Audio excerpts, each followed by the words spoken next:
Qala Rasulullah sallallahu alaihi wasallam, Rasulullah sallallahu alaihi wasallam bersabda, innallaha ta'ala tayyibun.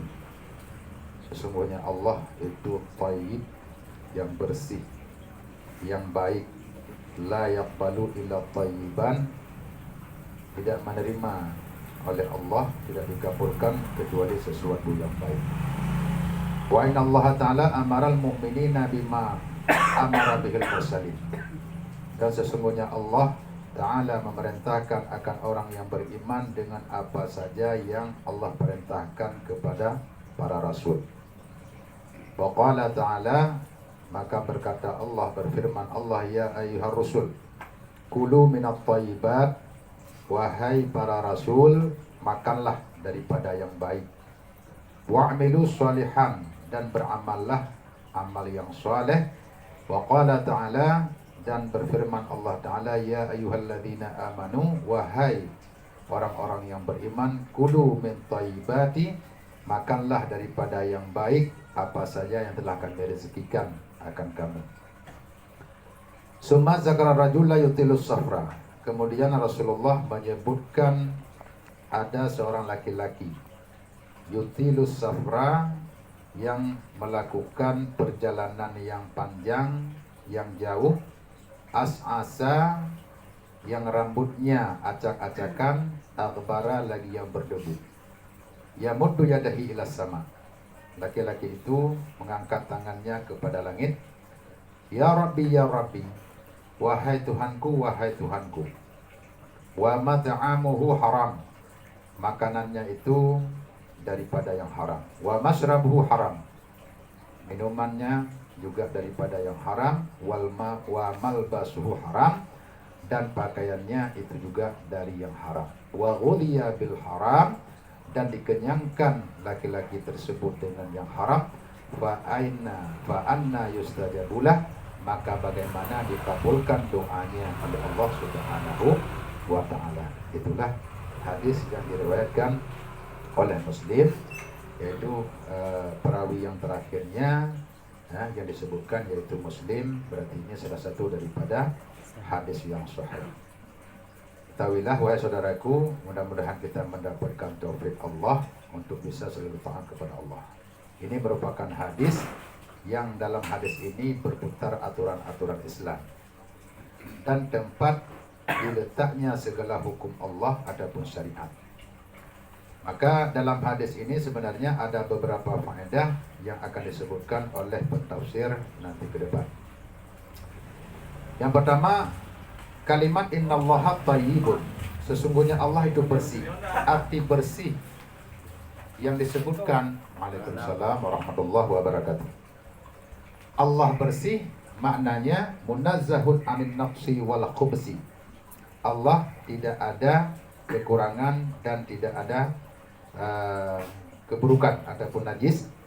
Artinya bersih, Allah tidak bersifat dengan kekurangan. Wa yakunu bimanal qudus, artinya Allah bersih dan suci daripada kekurangan, jauh. Allah punya sifat kekurangan sebagaimana yang dimiliki oleh manusia.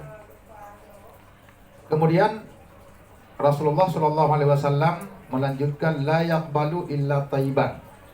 Artinya apa? Segala amal yang kita lakukan Allah tidak akan menerima kecuali daripada yang baik. Ataupun harta yang kita miliki, Allah tidak akan menerima harta kita kecuali thayyiban, yang kita miliki dengan yang baik. Arti baik di sini wa tayyibu minal amwali fil asli ma yataladzadzu bihi. Makna baik ataupun arti baik dalam hadis itu kalau kita kaitkan dengan harta, sesuatu yang kita berlazat-lazat ataupun yang kita nikmati dalam keadaan kelazatan. Sebagaimana Allah berfirman dalam Al-Quran, fankihu ma tabalakum minan nisa, nikahlah akan seseorang yang baik daripada kamu, bagi kamu daripada perempuan. Nah, berarti makna daripada thayyib ma tabalakum, baik di situ maknanya apa?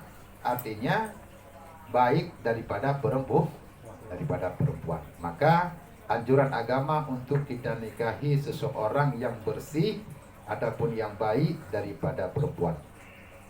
Maka makna di situ adalah yataladzadzu bihi, karena kita yang namanya seorang perempuan yang kita nikahi, yang dimaksudkan adalah untuk wata. Wata itu salah satu kelezatan yang diberikan oleh Allah Subhanahu wa taala, yang dihalalkan untuk kita berlezat-lezat ataupun menikmatinya. Kemudian ada makna tayyibun, makna tahir. Tahir itu suci. Ya.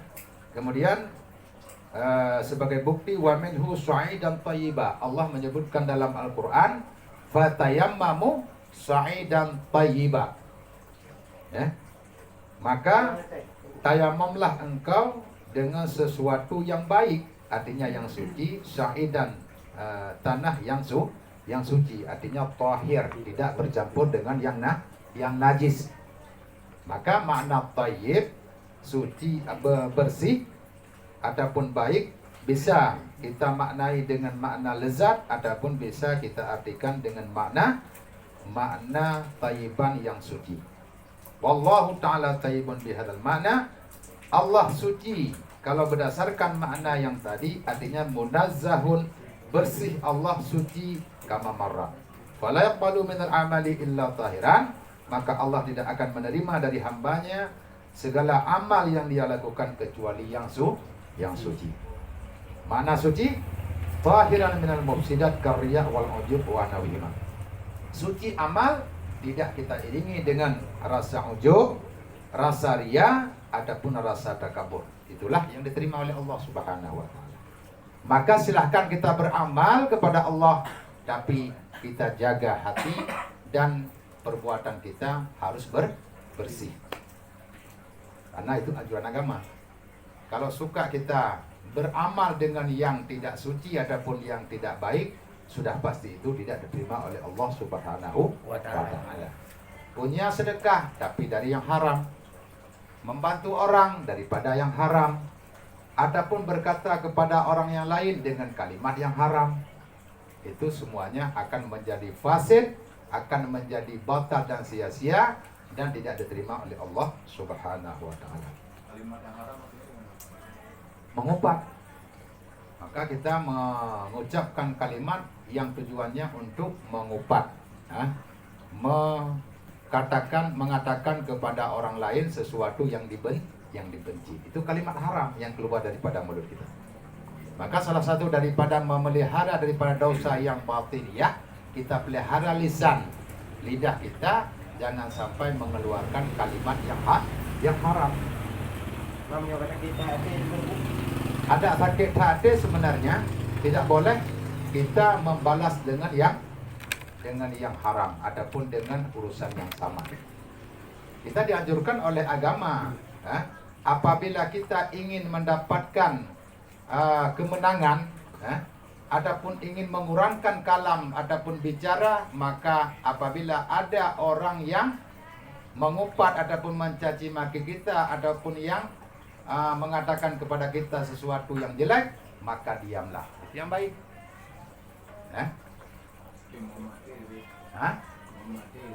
Karena kita manusia wajar.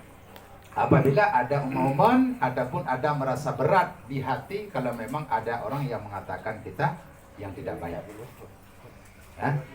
Itu hubungan kita dengan malaikat maut. Sebenarnya salah satu daripada batasan kita dengan malaikat maut supaya kita gampang dalam menghadapi sakratul maut, menurut ulama mengatakan adalah apabila ada orang yang menghina ataupun membenci Anda, diamlah. Sabar dan diam dengan apa yang dikatakan orang. Itulah manusia yang luar biasa. Dan apabila kita bersabar, tidak membalas dengan urusan yang sama, tentunya kita ketika berada di sakaratul maut nanti, kita akan gampang dalam menghadapi malaikat maut. Tidak ada rasa susahnya, gampang. Keluar roh juga gampang. Kenapa? Karena kita punya sifat yang baik dalam dunia.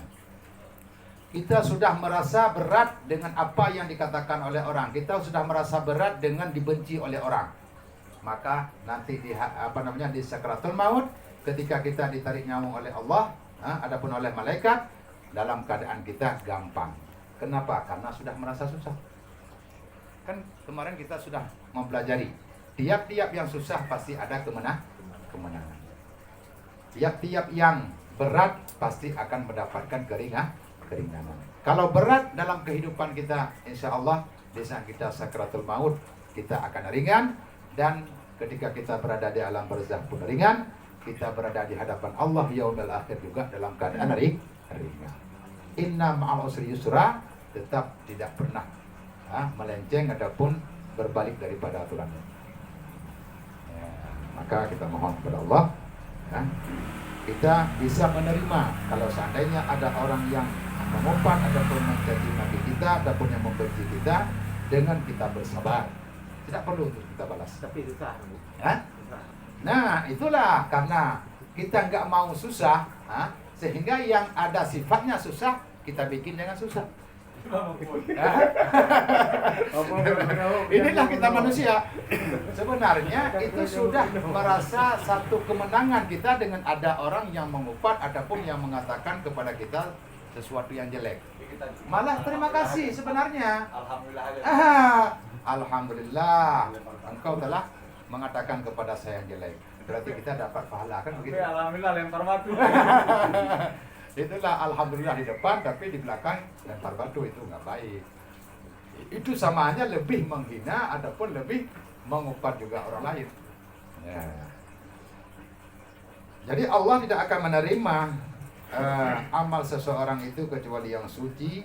Artinya tidak ada sesuatu yang mufsid ataupun yang sia-sia ataupun yang membatalkan, seperti ada sifat riyah, ujub ataupun yang lain-lain.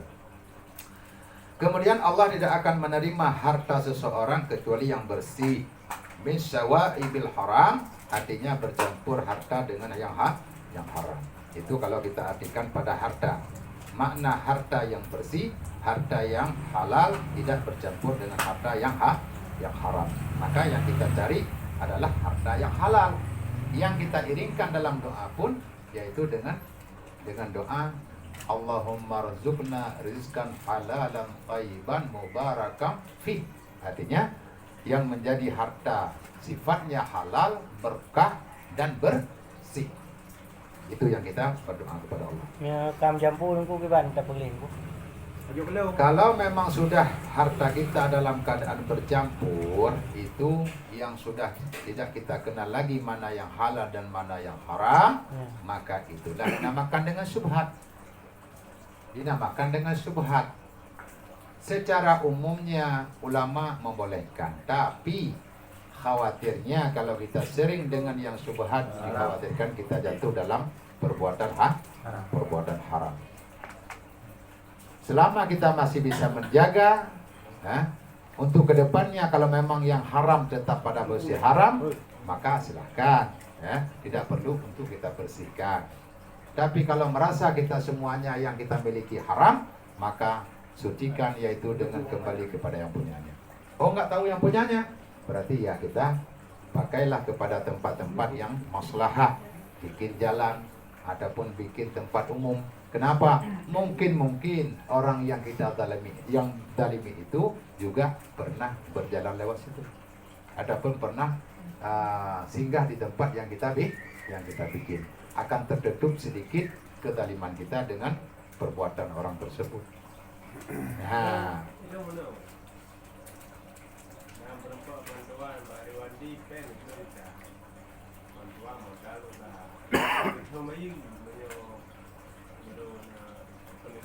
ya.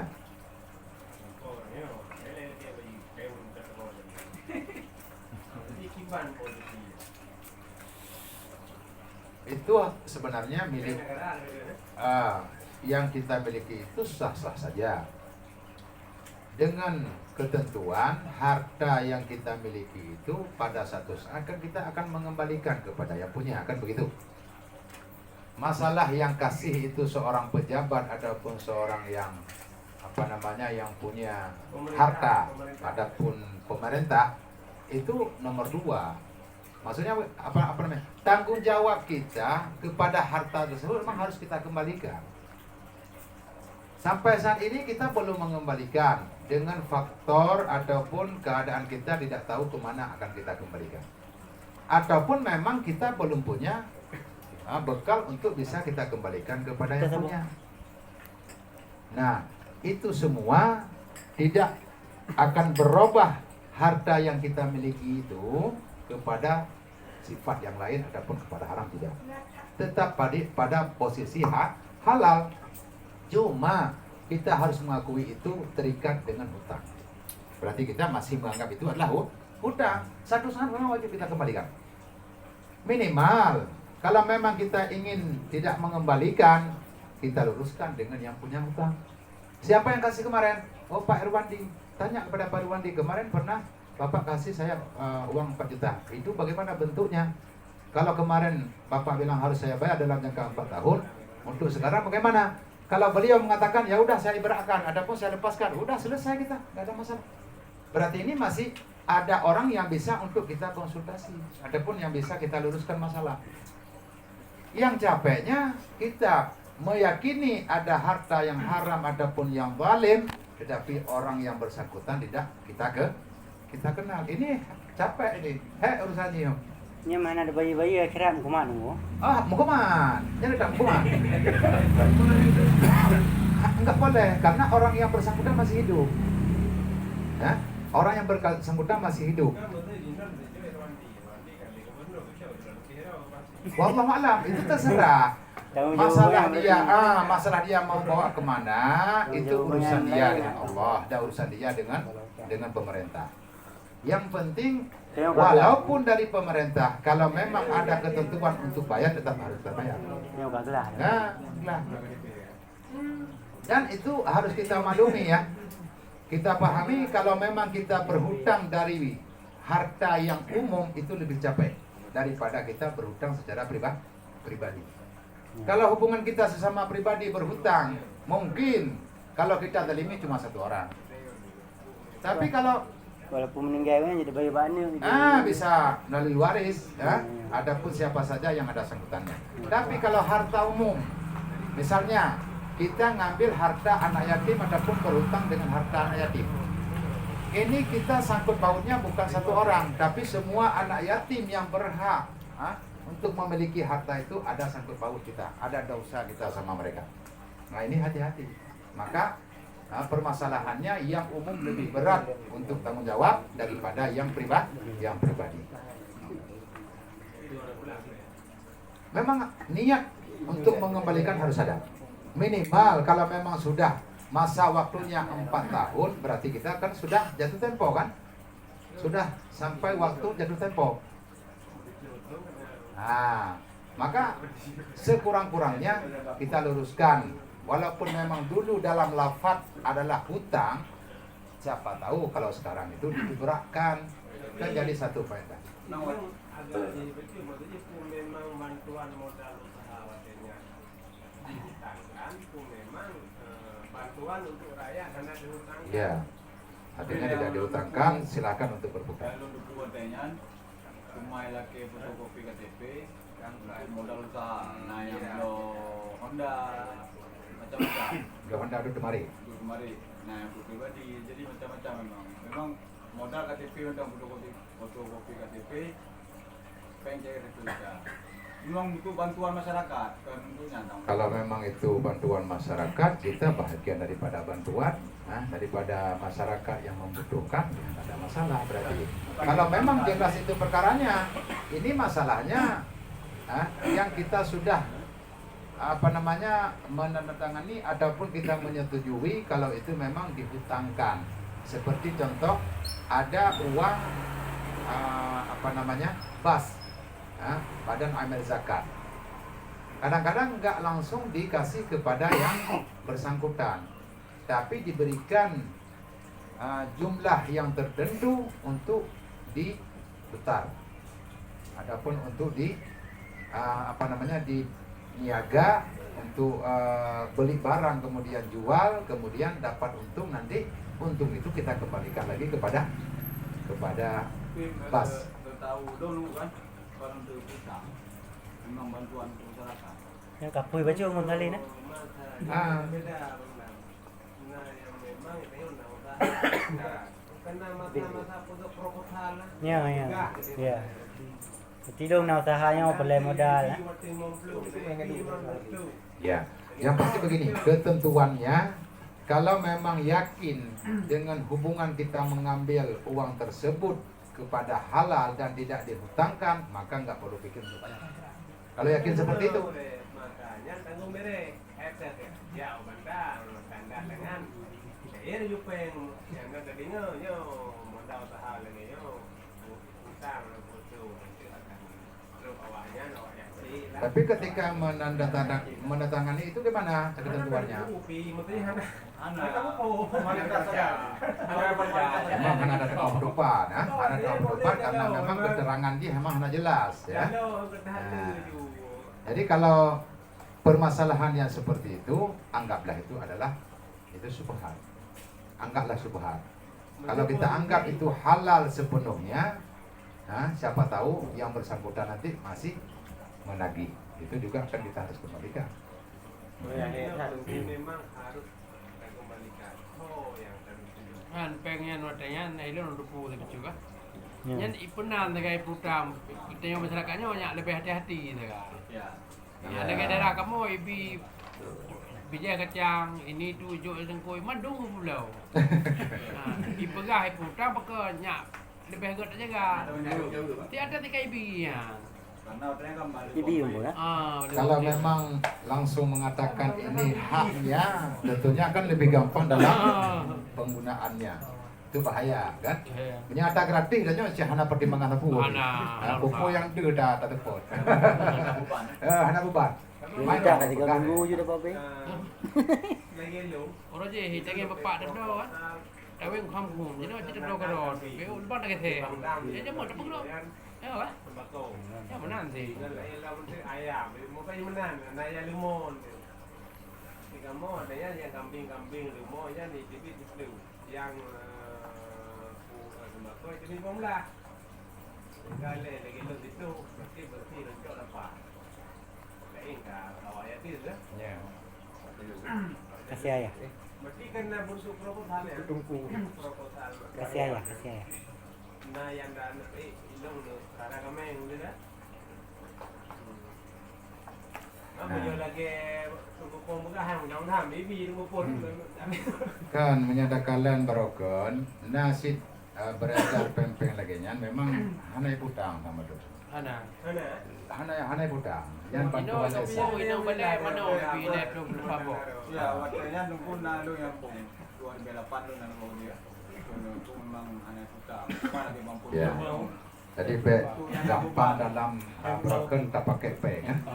Lepas kau ni pun ada Kau mesti tu di pasal Yang hubungan pun ada masalah. So, katanya hubungan. Berarti hubungan dengan hubungan Pak Irwandi. Ya. Punya memang najalah untuk melumpuh Pak Irwandi dan menjelaskan tentang masalahnya, silakan. Nah, itu lebih bersih. Jadi kita nggak ada unek-unek dalam pikiran. Hah?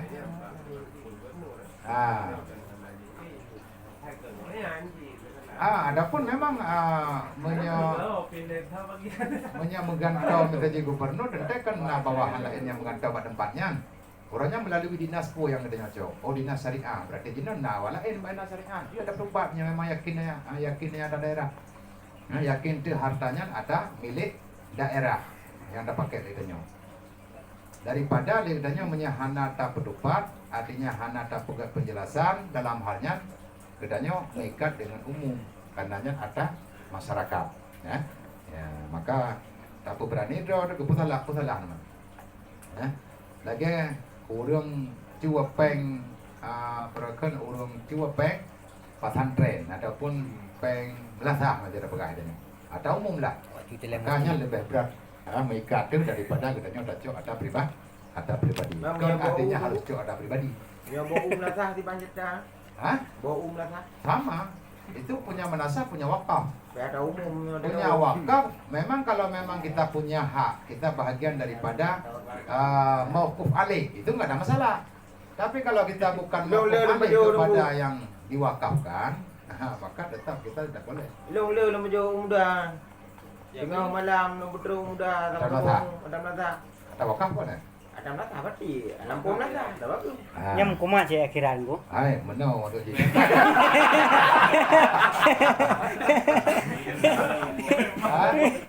Kalau kita bahagian daripada orang yang diwakafkan, nah, misalnya ini ada tanah musalla ada pemenasah, itu memang harta wakaf. Maka kita makan harta wakaf itu bahagian daripada kita mauquf alih. Adapun yang diwakafkan, maka tidak ada masalah. Anak mampu berarti. Tidak apa-apa. Tidak Masih halal hukumnya karena kita bahagian daripada mauquf alih. Kalau misalkan untuk satu desa, ya kita kan orang desa. Ambil ada belum dah. Ambil ada belum, dapat je. Poblau juk peng ke nadir. Juk peng nya kada poblau berarti juk kena nadir. Adapun yang menjaga harta wakaf. Karena kita pada lagi di kampungnya ada bukan. Lampu melasa, tapi yang pula keluarganya memang untuk umum untuk melasa. Iya.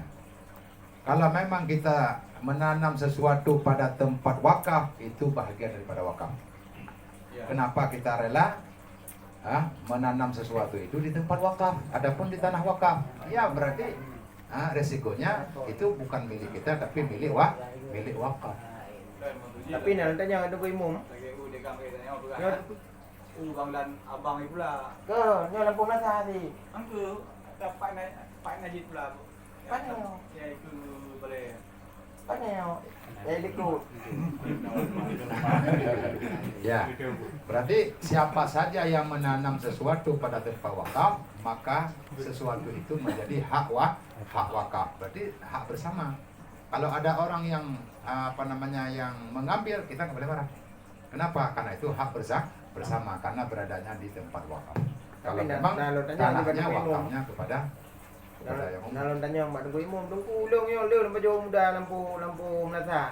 Anak buku, cok padang-padang.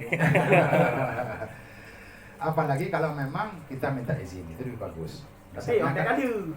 Nah, ada masalah, yang penting kita punya izin ya. Nah, kita meluruskan perkara walaupun setelah kita lakukan. Baik dah kita jauh muda. Tanah wakaf sudah takut ataupun tidak apa kita tahu aja. Ya, memang nggak boleh. Karena itu bukan hak imam. Hukum. Itu hukum wakaf itu milik Allah. Sesuatu yang telah kita wakaf bukan punya si mauquf alaih dan bukan punya si wakif, tapi itu kembali kepada Allah. Maka Allah yang punya. Makanya saya bilang tadi, kalau memang kita mengambil sesuatu daripada harta wakaf ataupun daripada itu, tidak dipotong tangannya dalam dunia. Kenapa? Karena memang hak bersama. Paham kan? Kemudian wala yuqalu minal amwali illa khalis min syawabil haram idit taibu ma tayyabahu syar'u. Karena sesuatu yang baik itu adalah yang dianggap baik oleh syarak, tentu yang halal. La makana tayyiban fi zu, bukan baik dalam tenggorokan. Kalau bicara baik dalam tenggorokan itu bisa saja yang tidak halal pun baik. Yang namanya lezat, adapun yang namanya nikmat ya kan cuma hanya sekedar di tenggorokan. Kalau udah sampai ke perut itu udah nggak nikmat lagi. Kalau kita artikan makna tayyib itu dengan makna enak, lezat, itu namanya di tenggorokan. Tapi arti itu tidak berlaku di sini dalam harta yang bersih, artinya yang halal, bukan artinya yang enak dimakan. Bukan begitu maknanya. Idh huwa min ghairi mubahin wibalun ala muta'atihi. Karena sesuatu harta yang haram min ghairi mubah, yang tidak dibolehkan untuk kita ambil, akan menjadi wibalun ala muta'atihi, akan menjadi bala kepada yang mencapainya adapun yang mengambilnya, wa adzabun alimun, dan mendapatkan adab yang pedih. Wa fil khabar, dalam hadis, man amila amalan salihan asyraka fi ghairi taraktuhu wa syarrakahu. Kemudian dalam hadis, man amila, siapa yang beramal amal yang saleh, yang disyarikatkan, yang dicampurkan akan selain aku, taraktuhu, Allah akan meninggalkan. Artinya apa? Kita beramal, memberikan sedekah, tapi dalam sedekah itu bukan semata-mata lillahi ta'ala, ada anggapan kita untuk riya, ataupun takabur, ataupun ujub. Itu berarti kita mensyarikatkan antara Allah dengan yang lain. Amal yang bukan semata-mata karena Allah, hasilnya itu nol, tidak ada faedah. Maka kalau kita beramal, jauhkan diri kita daripada sifat menampakkan ataupun riya ataupun takabur. Maka Allah akan memberikan amal kita, nilai amal kita itu dengan yang sempurna. Itu dalam hadis baginda Rasulullah mengatakan seperti Tapi nak ada kalian nunggu kan? itu. Buku nasihat tanya ataupun pak nak apa ke dia. Kadang-kadang orang yang tulis je lo sudah. Ya. Nak di yang ada yang le dah go nak diikut lain. Tanging tiba ni pembulan je. Yang Ada tiba masalah. le. Itu bukan menampakkan, itu membangkitkan seseorang untuk bersedekah. Baik itu kalau menurut saya. Motivasi. Ya. Memberikan semangat kepada yang lain untuk bersedekah ataupun berlomba-lomba kepada sedekah. Anak ibu kriya ni. Enggak. Menuliskan nama itu bukan ria. Hah? Karena ria itu adalah timbul ataupun munculnya dari hati, bukan dari perkataan ataupun daripada perbuatan kita. Maka salah besar kalau memang menilai seseorang yang menginfak ataupun bersedekah dengan menulis namanya itu ria. Sehingga harus kita tulis hamba Allah. Memang harus seperti itu. Nama yang telah kita yang kita sandang nama, apa nggak boleh untuk kita tulis di tempat lain? Malah boleh. Kalau kita punya nama, artinya kita tulis nama di kertas, tentu orang lain bisa berdoa kepada nama yang terkhusus. Malah kalau kita tulis, sempurnakanlah dalam tulisannya. Misalnya siapa? Abdul Halim bin Muhammad Yunus. Kenapa? Orang berdoa, mudah-mudahan kita dapat berkah, dapat rezeki yang banyak, umur panjang segala macam, yaitu kepada Tengku Abdul Halim bin Muhammad Yunus. Amin. Itu misalkan, bukan amin. Misalkan seperti itu. Jadi maka lebih baik kita tulis nama. Maka jangan kita tulis hamba Allah, karena pandangan kita seperti itu. Apalagi dikhawatirkan kalau tidak kita tulis nama, orang menganggap kita nggak bersedekah. Maka jadi salah paham orang dengan gara-gara kita orang mampu, orang kaya, orang yang dermawan. Tapi pada saat ada sumbangan, tulisnya nggak ada nama kita, yang ada hamba Allah. Orang nggak tahu kalau memang itu hamba Allah kita, sehingga anggapan orang, ini si Anu punya duit, orang kaya tapi nggak nyumbang. Apa kata orang? Tentu anggapan orang itu negatif. Itu juga harus dipikirkan. Ya? Jangan gara-gara kita menimbulkan prasangka yang tidak baik kepada orang lain. Makanya kalau menurut saya, kalau kita bersedekah, biarpun nggak banyak, apalagi banyak, tulislah namanya. Itu bukan salah satu tanda ria, adapun tanda takabur, bukan tanda seperti itu. Jadi jangan kita menilai seperti itu. Berarti menang orang kaya nunggu. Gimana? Menang orang kaya. Ya. Jadi menang, mesti dek kami tulis nan juta 10 juta.